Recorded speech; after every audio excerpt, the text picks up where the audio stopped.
bienvenue dans cette nouvelle vidéo de formation sur Excel 2007. Alors, aujourd'hui, nous allons nous attarder à présenter l'interface que propose Excel 2007. Alors ici, tout simplement, comme vous pouvez le constater, j'ai déjà ouvert mon logiciel. Et pour ceux qui ne savent pas encore comment s'y prendre pour pouvoir ouvrir Excel, la méthode a été montrée dans la précédente vidéo, donc je vous invite vivement à aller la consulter avant de revenir sur celle-ci. Alors, dans cette vidéo, nous allons présenter les différentes parties de cette interface, tout simplement. Nous allons tout d'abord commencer par présenter le bouton Office qui se situe tout en haut de votre écran à gauche. Ce bouton qui présente quelques fonctionnalités en rapport avec le fichier Excel sur lequel vous êtes en train de travailler. Alors, la fonctionnalité Nouveau vous permet d'ouvrir un nouveau document Excel, bien entendu. Nous l'avons expérimenté dans la vidéo précédente. Vous avez la fonctionnalité Ouvrir qui vous permet d'ouvrir un document déjà existant qui a été créé sous Excel. Vous avez la fonction Enregistrer avec son petit raccourci clavier tout à côté là, qui vous permet d'enregistrer le document en cours d'édition. Enregistrer sous, qui vous permet d'enregistrer une copie du document dans un emplacement de votre choix et sous un nom que vous aurez tout aussi choisi. Alors, imprimer, qui vous permet tout simplement d'imprimer votre document. Vous avez les petites fonctionnalités. Imprimer, ça c'est l'impression classique qui vous permet d'effectuer un certain nombre de réglages avant l'impression. L'impression rapide qui, comme son nom l'indique, imprime directement le document tel qu'il est. L'aperçu avant impression qui vous permet d'avoir un aperçu de votre document avant son impression. Donc comme ça, vous avez une liste de fonctionnalités, la fonctionnalité préparée, la fonctionnalité envoyer qui, entre autres, vous permet d'envoyer votre document par courrier électronique, publier qui vous permet de publier le contenu de votre document sur un blog,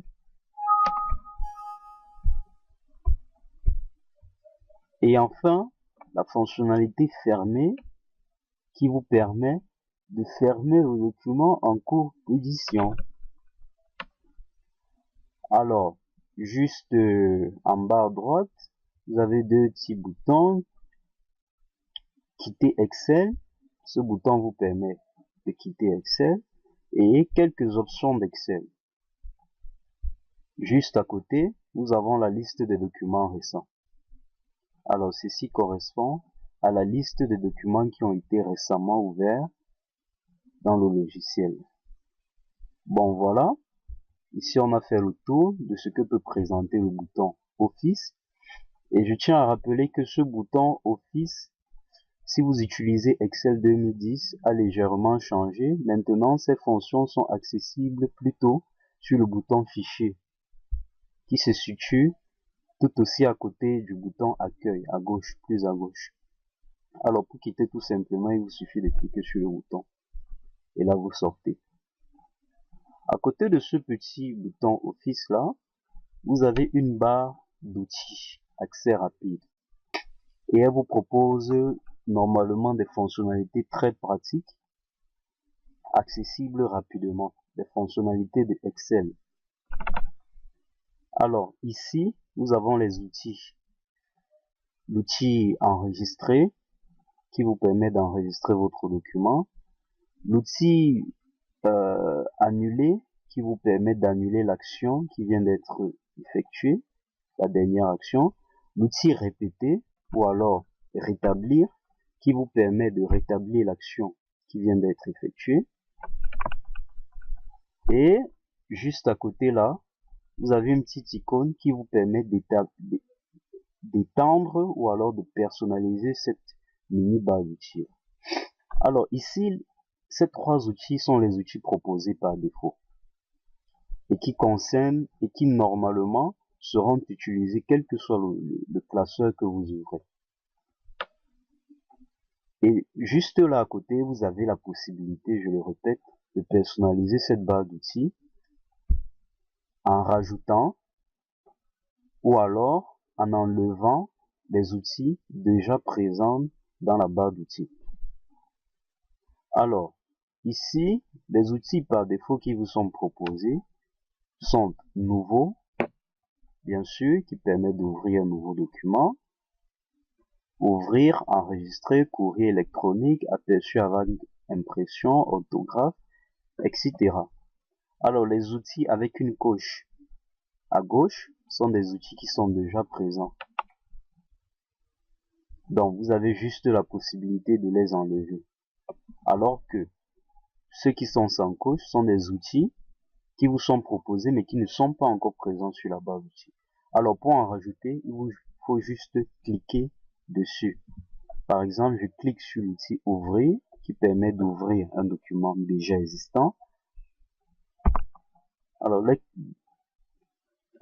vous voyez, comme vous pouvez le constater, l'outil est directement apparu dans la barre d'accès rapide.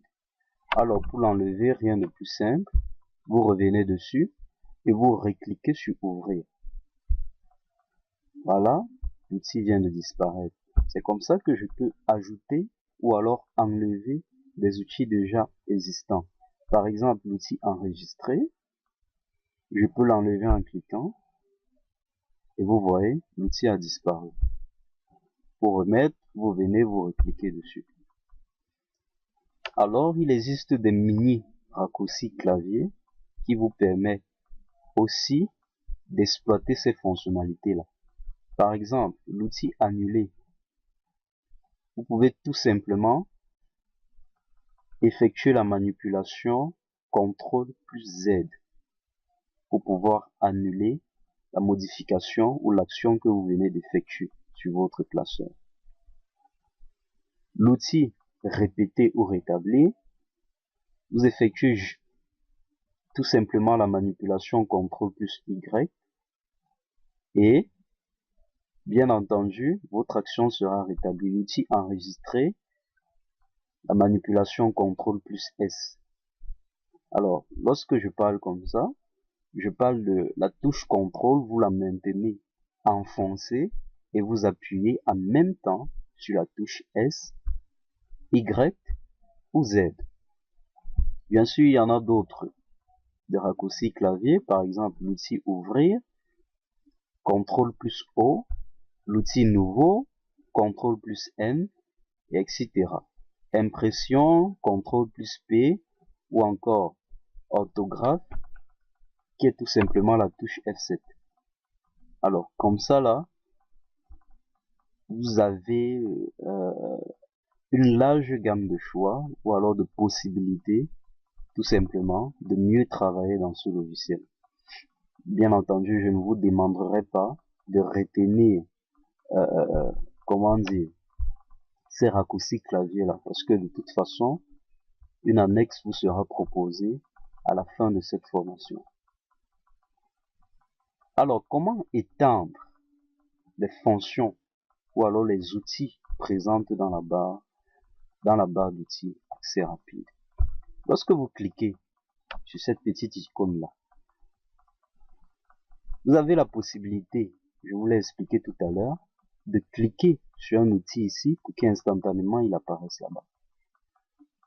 Mais comment avoir un outil qui ne vous est pas proposé là par défaut? C'est tout simple. Vous venez cliquer ici sur Autre commande. Alors là, on vous ouvre une petite boîte de dialogue, alors une petite fenêtre, qui vous permet tout simplement de visualiser et d'ajouter les outils selon votre convenance dans la barre d'outils. Alors, par défaut, les outils qui vous sont proposés sont les commandes courantes du logiciel, c'est-à-dire les plus utilisés. Mais, vous pouvez en décider d'afficher toutes les commandes, en fait. Vous cliquez dessus. Et alors là, ça affichera toutes les commandes du logiciel. Vous pouvez défiler pour voir. Bien sûr, ces commandes sont nombreuses, vraiment. Et sincèrement, je vous conseille toujours de naviguer sur les commandes courantes. Généralement, vous n'en aurez pas besoin de plus. Alors ici, tout simplement, pour rajouter une commande ou alors un outil ou une fonctionnalité, ça dépend comment est-ce que vous vous sentez à l'aise dans cette nomination-là. Vous cliquez par exemple sur la commande en question. À croire que c'est ouvrir. Je clique sur ouvrir, je clique sur ajouter et aussitôt ouvrir est présente sur ma barre d'outils. Bien entendu, vous pouvez faire l'opération inverse, c'est-à-dire enlever une fonctionnalité, tout simplement en cliquant dessus et en cliquant sur supprimer. Par exemple, s'il faille enlever la fonctionnalité annulée, je clique dessus et je clique sur supprimer et aussitôt, cela m'enlève ou alors me masque cette fonctionnalité-là. Lorsque j'ai fini de personnaliser ma barre d'outils, pour enregistrer les modifications, je viens tout en bas et je clique sur OK. Et là, la barre d'outils personnalisée apparaît désormais là et accessible. Voilà, tout simplement. Alors, juste en dessous de cette barre d'outils là, est affiché le ruban. Ce ruban-là présente des fonctionnalités de Excel, présente plein d'outils nécessaires dans la conception de votre document. Alors, ce ruban-là est constitué en outre d'onglets. Ce sont les parties du ruban. Là, vous avez l'onglet Accueil qui est par défaut ouvert lorsque vous ouvrez votre classeur. Mais aussi, vous avez l'onglet Insertion. Vous avez l'onglet Mise en page, Formule, Données, Révision, Affichage. Alors, qu'est-ce qu'un onglet? En fait, un onglet est un ensemble de fonctionnalités.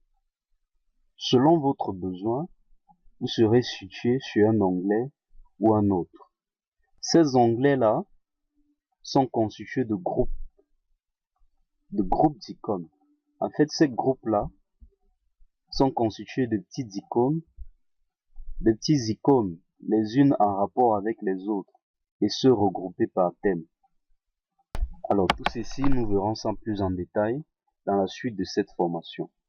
Il faut juste savoir pour l'instant que tout cela existe. Tout cela existe et vous sera utile. Alors, comme je vous disais, chaque onglet a sa particularité et chaque onglet a été conçu pour accomplir des tâches bien précises.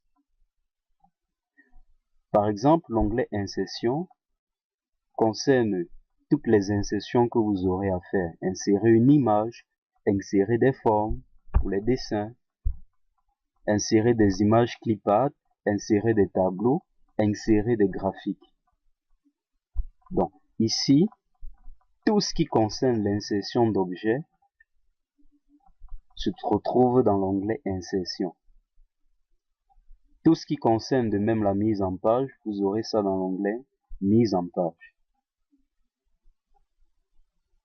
Par exemple, cet onglet vous offre la possibilité de l'orientation de vos feuilles, de vos différentes pages, autant pour moi.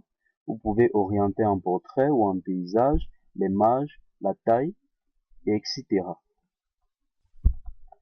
Donc ici,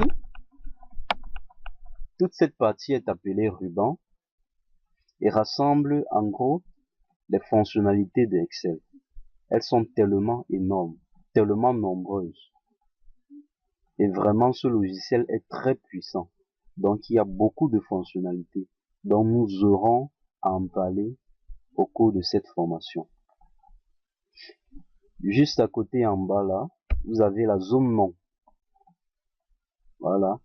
Cette zone affiche généralement le nom de la cellule le nom de la cellule active. C'est ça la zone nom. À côté de cette zone nom, vous avez la barre de formule. Alors, cette barre mérite à elle seule tout un chapitre entier pour la présenter plus en détail. Et bien sûr, elle en aura. Juste à côté, juste en dessous de cette barre de formule là, vous avez les colonnes. Vous avez les colonnes A, B, C, D, E, F, etc. Donc ici, identifiables par des lettres. Et à côté des colonnes, vous avez les lignes, identifiables par leur numéro de ligne. Et en bas, tout juste en bas, vous avez ce qu'on appelle la barre d'état. La barre d'état est constituée de feuilles. Alors, par défaut, le logiciel vous crée 3 feuilles de calcul. Et bien sûr, à votre guise, il vous est possible de rajouter des feuilles de calcul. Mais dans 98% des cas, généralement, pour un classeur, on n'aura que besoin d'une feuille de calcul. Mais vous pouvez en rajouter comme bon vous semble. Juste là, à côté des feuilles de calcul, vous avez l'état du logiciel. Plus à droite,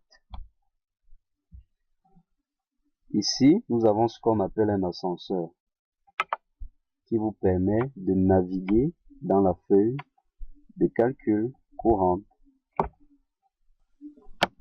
Et juste en dessous de cet ascenseur-là, vous avez